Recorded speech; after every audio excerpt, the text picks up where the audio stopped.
సమ్మర్లో ఏం బెవరేజెస్ తాగొచ్చు అని అంటే ఫస్ట్ మైండ్లో వస్తుంది ఏంటంటే సత్తు. సత్తు ఏంటి? శనగపిండి ఉంటుంది కదా, దాన్ని రోస్ట్ చేసి పౌడర్ చేసిన పిండిని సత్తు అంటాము.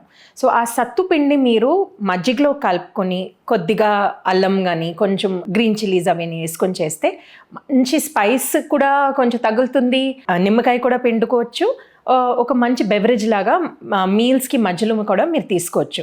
అండ్ శనగపిండి యూజ్ చేస్తున్నాం కాబట్టి మంచి ప్రోటీన్ కూడా ఉంటుంది, ఎనర్జీ కూడా దొరుకుతుంది. అది కాకుండా ఇంట్లో లెమన్ జ్యూస్ ఖచ్చితంగా ప్రిపేర్ చేసుకోవచ్చు. ఇప్పుడు ప్లెయిన్ లెమన్ జ్యూస్ తాగడానికి బోర్ కొడుతుంది అంటే దాంట్లో కొంచెం ఇలైచి, ఈ సబ్జా గింజలు అవి అన్నీ వేసుకొని మంచిగా ప్రిపేర్ చేసుకోవచ్చు. ఇంకోటి, ఇప్పుడు మామిడికాయ సీజన్ కూడా స్టార్ట్ అవుతుంది కదా. సో మామిడికాయలు ఓన్లీ పప్పు మామిడికాయ కానీ కొబ్బరి మామిడికాయ పచ్చడి కాకుండా ఆమ్ పన్నా అని ఒకటి ప్రిపేర్ చేసుకోవచ్చు. సో ఆ రా మ్యాంగోతో మిక్సీలో అది కొంచెం బ్లెండ్ చేసుకుని కొద్దిగా ఎక్కువ వాటర్ వేసుకొని దాన్ని కూడా జ్యూస్ లాగా మనం తీసుకోవచ్చు. దాంట్లో కొంచెం పెప్పర్, సాల్ట్, కొంచెం నిమ్మకాయ పిండుకుంటే బాగుంటుంది. So that also is very refreshing. అది కాకుండా మీకు కావాల్సిన మంచి మినరల్స్ కూడా దాంట్లో దొరుకుతుంది అనమాట. ఈ ఆంపన్న, సత్తు అండ్ మజ్జిగ, లెమన్ వాటర్ ఇవి అన్నీ మంచిగా మన ఇంట్లోనే హ్యాపీగా ప్రిపేర్ చేసుకోవచ్చు.